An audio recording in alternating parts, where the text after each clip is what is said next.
현재 대만과 국방협력을 한다는 자체는 전 세계 그 어느 나라도 자유로울 수 없는 문제입니다. 우선 대만과 군사 교류를 하려면 국가 대 국가 차원에서 공개적으로 이뤄지는 것은 절대 불가능합니다. 모두가 알고 있듯이 중국 때문인데요. 중국은 특히 대만과 군사 충돌의 위기에 둘러싸여 있습니다. 또한 중국의 2025년까지의 계획에 보면 대만의 성과 본토를 탈환하겠다는 의지가 들어갔습니다. 그런데 이러한 대만의 군사 교류는 물론 무기를 누군가 공급해 주겠다고 하는 것은 말이 안 됩니다. 미국만 해도 대만의 무기를 가장 많이 공급하고 있긴 합니다만 중국의 격렬한 반대에 부딪혀 왔습니다. 중국은 미국과의 정상적인 무역을 위해서는 미국이 대만의 무기를 공급해서는 안 된다고 강조합니다. 자오리젠 중국 대변인은 트럼프 전 대통령과 바이든 대통령의 미국의 대만 무기 판매 승인에 대해 미국의 무기 판매는 대만에 잘못된 신호를 주며 이 계획을 당장 취소하라고 강력 항의했습니다. 중국 공산당의 관영 매체 환구시보는 미중 관계에 바이든이 기름을 부었다고 비판한 바 있습니다. 중국은 하나의 중국 원칙을 내세우면서 그 누구도 이 사안에 관여하면 안 된다고 경고하고 있습니다. 시진핑 국가주석은 공산당 100주년 기념사에서 대만과 통일이 역사적 사명이라고 말했습니다. 또한 바이든 면전에서 미국 보고 불장난을 한다면서 그러다가 불타 죽는다는 초강경 발언까지 했습니다. 중국은 대만과 국가 차원의 교류를 절대 금지시키며 따라서 정치인의 대만 방문을 엄금한 상태입니다. 중국은 항상 경제 보복 카드를 만작거리는데 많은 국가들은 중국의 수출을 의지하고 있으며 개발도상국의 경우에는 중국과의 1대1로 자금의 빚을 지고 있어 중국을 상대하기는 불가능합니다. 따라서 그 누가 대만과 교류는 물론이고 군사적인 교류와 무기 공급을 하겠느냐는 말이 나오는 것이죠.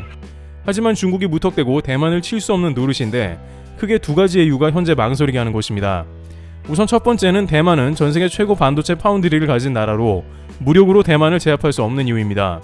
중국이 대만에 폭격을 가할 경우에 대만의 TSMC 공장은 즉각 손상을 입게 되는 문제가 발생하게 되는데요. 현 시점에서 중국은 무엇보다도 대만을 편입하려는 가장 중요한 이유 중 하나가 반도체라는 의견이 나옵니다. 현재 중국 내에서도 다양한 반도체 회사가 있지만 아무래도 공정이 상당히 뒤처진 감이 있습니다. 그럼에도 불구하고 중국 내 반도체 회사는 매년 역대급 실적을 올리고 있는 상황입니다. 코로나 사태 이후에 전 세계적으로 반도체가 급격하게 부족해졌으며 중국은 반도체 굴기 중입니다. 반도체 자급자족을 목표로 움직이고 있기 때문에 반도체 품질이 좀 떨어지더라도 대부분 중국 회사들은 중국의 반도체를 우선적으로 사용하고 있으며 그 이익으로 다시 신기술 개발에 투자하는 것입니다. 그러나 다른 것은 몰라도 중국은 반도체 사업만큼은 끊임없는 좌절을 맛보고 있는 상황이 이어집니다.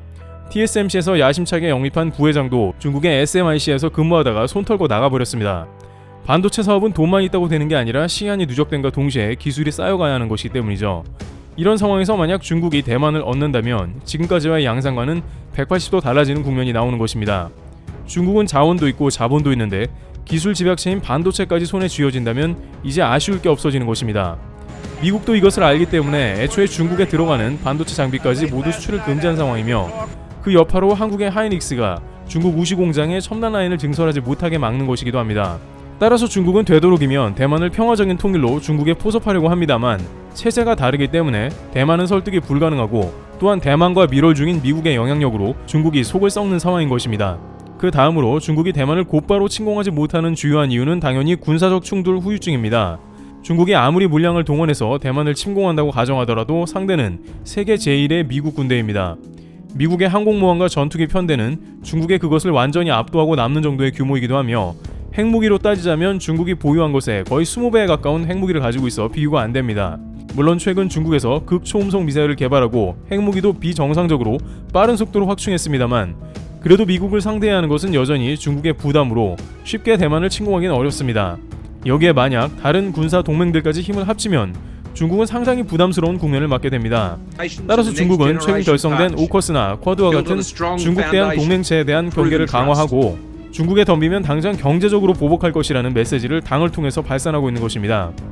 그런데 이러한 와중에 한국이 대만과 은밀하게 군사 교류를 하고 있다는 소식이 나와 논란이 되는데요. 우선 이런 소식이 쉽게 납득이 안 되는 것은 대한민국은 지정학적으로 미중 사이에 끼어있는 관계로 군사 문제는 고사하고 미중 간의 무역 전쟁에 있어서도 항상 미국과 중국 사이에 균형을 잡기 위해 애썼습니다. 또한 중국의 왕이 부장을 비롯해서 고위급 인사들은 항상 한국에 뼈있는 말을 한마디씩 해왔습니다. 쉽게 말해 한국 보고 중심을 잘 잡으라는 것이고 미국에 쏠리지 말라는 이야기를 한 것입니다. 예를 들어 이틀 전에 중국의 장하성 대사가 중국의 외교 사령탑 인사인 양제치와 면담을 했습니다. 코로나 이후 2년 6개월 만에 만났고 이 가운데 장하성 대사는 베이징 올림픽의 성공적 개최를 기원했는데 느닷없이 중국의 관영 매체는 한국이 베이징 올림픽을 강력하게 지지하고 있다고 해버립니다. 이는 최근 미국의 베이징 올림픽 보이콧 소식이 퍼져나가자 한국은 중국을 지지하라고 못 박은 겁니다. 현재 미국은 최소한 영연방 국가인 파이브 아이즈 국가들에게 보이콧을 강력 요청하고 있으며 이미 영국은 외교적 보이콧을 하려고 하며 나머지 국가들도 보이콧 검토에 착수했습니다. 중국은 이러한 행동을 매우 불쾌해하면서 어차피 너희들은 초대도 안 했을 것이라면서 이들이 없어도 중국을 지지하는 많은 국가들로 올림픽은 성공적으로 마친다고 밝힌 것입니다.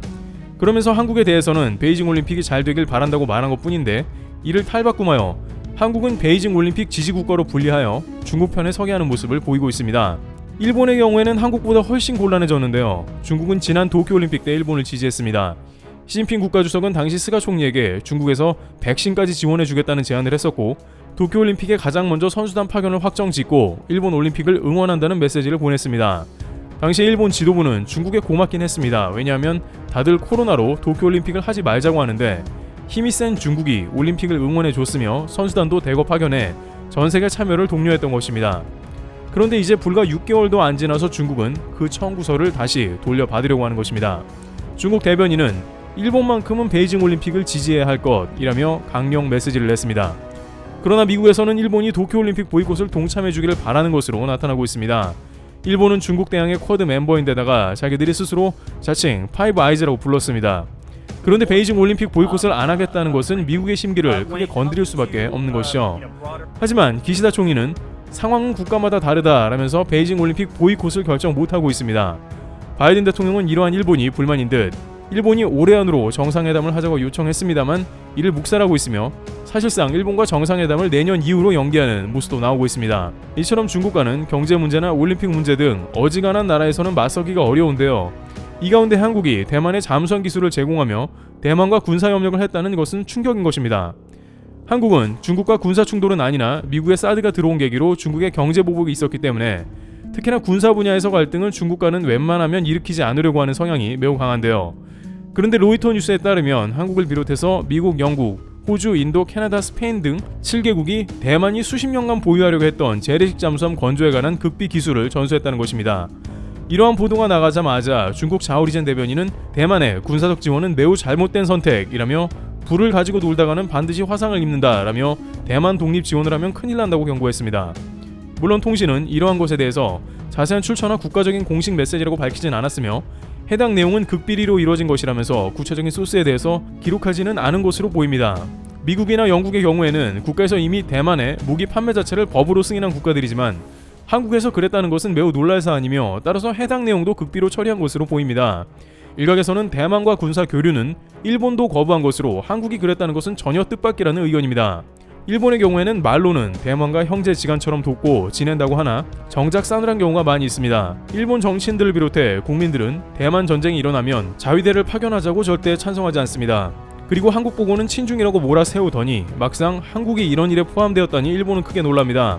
한 일본 누리꾼은 한국이 대만에 군사기술을 제공한다면 일본보다 더 깊은 관계 아닌가라며 실망감을 표하는데요.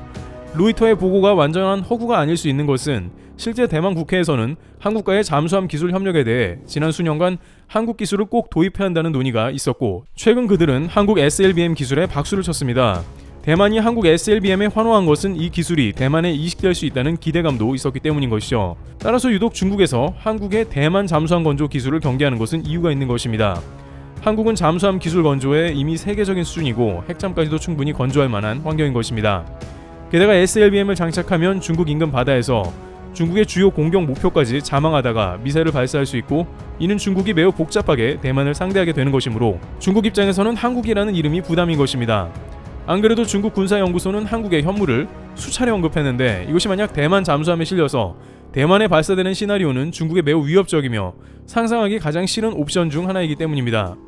물론 과거부터 이런 내용은 종종 언급이 되었지만 이번에 로이터라는 대형 통신사에서 언급이 되면서 지금도 누리꾼들 사이에서 정말 한국이 대만에 잠수함 기술을 제공하고 있다면 대단한 것이다 라면서 관련 내용에 큰 관심을 표하고 있으며 일본은 최근 여기저기 빠져나가면서 구설수에 오르고 있습니다. 이와 같이 안 그래도 주목받는 한국의 잠수함 기술이 대만에 흘러갔다는 뉴스가 보도되고 있습니다. 매우 기밀 사안이라고 전해져 확인은 정확히 안 되더라도 그만큼 한국이라는 자체가 위협을 안겨주고 있는 모습입니다. 트래블튜브였습니다. 감사합니다.